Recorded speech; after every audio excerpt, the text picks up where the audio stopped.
It's been a while. As being matured, being an adult, I have realized a different perspective dun sa story ni Ruth. Normally, ang tingin natin dun sa story ni Ruth, it was just a love story. Hindi lang siya love story ni Ruth and Boaz. It's a story of waiting and trusting God. Yes, I have this habit. I wanted to jump into the body of the story. We always wanted to jump into the exciting chapter. Parang ang hirap mag-intay. Asking yourself then siguro na parang, you know, I've waited for so long. Like, I'm waiting for so long, not actually waited. I'm waiting for so long and like, nag-aantay ka na parang bakit wala pa, diba? Parang, bakit wala pang nanliligaw o parang walang naliligaw. wala kang nabobola, mga ganun. Bakit wala pa till now? People are pressuring you. Even nga yung mga friends mo, parang ipaparaffle ka na, diba? Parang ibebenta ka na, diba? Kung kani-kanino ka na lang nirereto. And, I can feel you. But here's something that I wanted to share with you, ladies. The story of Ruth is the story of redemption, of grace, of second chances, of being faithful, and most especially, the story of waiting. We all don't want to wait.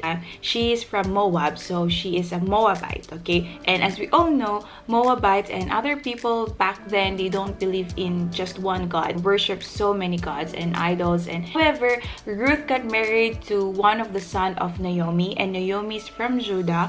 So Naomi and her family, her sons and her husband believe in God. Something happened to Naomi's family. So even yung asawa ni Ruth, yung anak ni Naomi, they all died. Like, from the husband of Naomi to the sons of Naomi, naging widowed sila. Si Naomi and the other daughter-in-law, and of course Ruth. And that time, Naomi is deciding to go back to Judah because there's no point of her staying on that foreign land. Of course, wala na yung family niya. And she was convincing her two daughter-in-laws na parang you go back to Moab, you go back to where you came from, to your hometown, and start a new life. And trivia, guys, when you're a widow, actually you belong to the lowest parang status of the society. Like, yung mga kinakaawaan nila noon kasi walang magtatrabaho for you, and then parang tragic, and they considered it, some people considered it as a curse. They're actually very sad and they don't want to leave Naomi. However, the other daughter-in-law was convinced to go back to her hometown. Ruth displayed a unique response. Ruth clung to her. Pag inisip mong clung, talagang, ibig sabihin, yumakap talaga siya kay Naomi. It says that, but Ruth replied, "Don't ask me to leave you and turn back. Wherever you go, I will go. Whenever you leave, I will leave. Your people will be my people, and your God will be my God." So that is the very word of Ruth to Naomi. They went back to Judah. Ruth got hired as a gleaner in Boaz's field. So take note of that.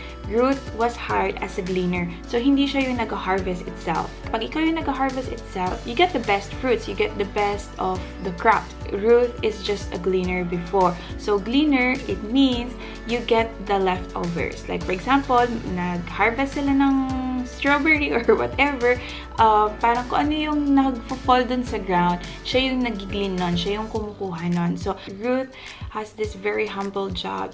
Boaz took notice of her. Yung mga trabahante niya, like, sino ba yung babae na yan? Sino ba yung nagtatrabaho as gleaner? It was noticed by Boaz because of her hard work. So what's the main lesson of this, ladies? I want you to take note of 3 things. First, her attitude. Doon sa verse na nag-self-pity siya na, oh, widow ako, tapos ganito pa yung trabaho. Hindi siya nag-wander the way. Like, she stick dun sa kung ano yung meron siya. Or she never complained to Naomi like, sayang sumama pa kasi ako sa'yo eh. She has this, a different perspective wherein you belong to the lowest status of the community, of the society. So parang, instead of having pity party every day, you know, Ruth tried to work out her life. Like, she was a good steward, tend to look beyond of the blessings that we have. Like, we want the future blessings. Like, we hope for the prayers to be answered right now. Hindi pa siya na-answer, pero yung eyes mo, nakafocus na siya doon. Or you will tend to neglect to see what you have right now as a blessing. We always wanted to focus on tomorrow. However, the gift of today, we sometimes neglect it as a blessing. But Ruth has a different perspective of her life. Her focus was not to just get a good life, you know. Her focus is of today, of gleaning those leftovers for their everyday needs. Yung situation niya that time, it didn't distracted or hindered her to do the things that she is supposed to do. Number 2, she has a good character towards others. She was loving to her mother-in-law. She is selfless. She's obedient. You cannot see in the story that Ruth was lazy, na tinamad siya magtrabaho, na kasi gleaner lang ako, sick leave ako, diba? Instead, she was the best and hardworking gleaner to provide something for Naomi and for herself. And just imagine working every day, gleaning or taking the leftovers of others. She is so confident on her character. She chose to love more, she chose to give, she chose to serve more. Number 3 is that she has this faith. Because she believed, as Naomi believed, she were able to step into her destiny. Because of her faith, she was able to step into the very purpose of her life. Who would have thought that a widow, a Moabite, who has no place in the society, who is a woman, who is a gleaner, who is a caretaker of her mother-in-law, will be King David's great-great-grandmother? Who would have thought of that? Ruth and Boaz get married, and their son was Obed, and Obed is the father of Jesse, and Jesse is the father of David. Here's more. The Messiah is promised to come from David's family, and there were like 14 generations after that before the awaited Messiah. So that is Jesus Christ. Just imagine of being part of a family tree of Jesus Christ. Ruth was part of it.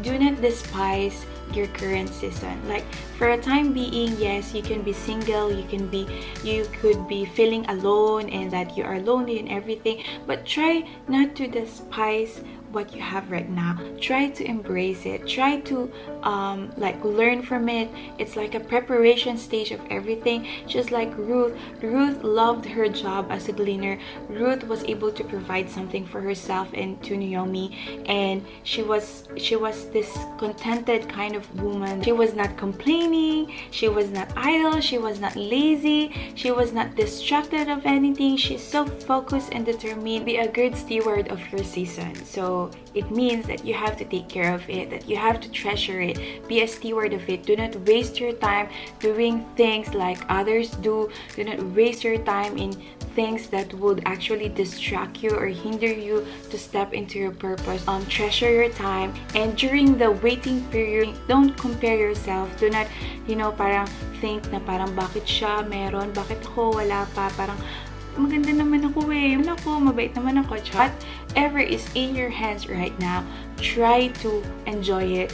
You have all the time in the world to learn many things. Be of service to others, be of service in your community, like do things that will help you to grow your career, to make you more stable financially.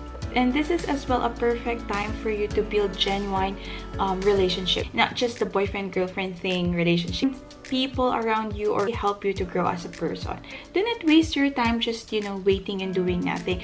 We will wait, or you wait, at the same time you do something for it. Just like Ruth, pa rin siya ng guts to go on with her life. Best time for you to discover more about yourself. Lastly, I wanted to share with you that in this season of waiting, be faithful. This story does not just applies to people who are waiting to have a relationship with others, but the waiting period is like our battle almost every day. Isaiah 55 says that God's thoughts are higher than our thoughts, which is true. Believe that He will do it. Just claim and have this hope in God that He will take care of you, that He will take care of all your needs. Lamentations chapter 3 verse 25 to 26. The Lord is good to those whose hope is in Him, to the one who seeks Him. It is good to wait quietly for the salvation of the Lord. So while we are in this waiting season, let us try to seek God more, to seek God's plan, to seek God's will for our lives. To trust God in His ways, because His ways are perfect. His ways are true. His ways are for us, and His ways are for our future. Thank you for watching my video, and I hope you enjoyed it. And I would really encourage you ladies to really read and dig into the Word of God and study the life of Ruth. You will really learn a lot of things. I just really pray that you'll be patient, you will see the goodness of the Lord in your life, and be safe and be healthy as always. Alright, bye!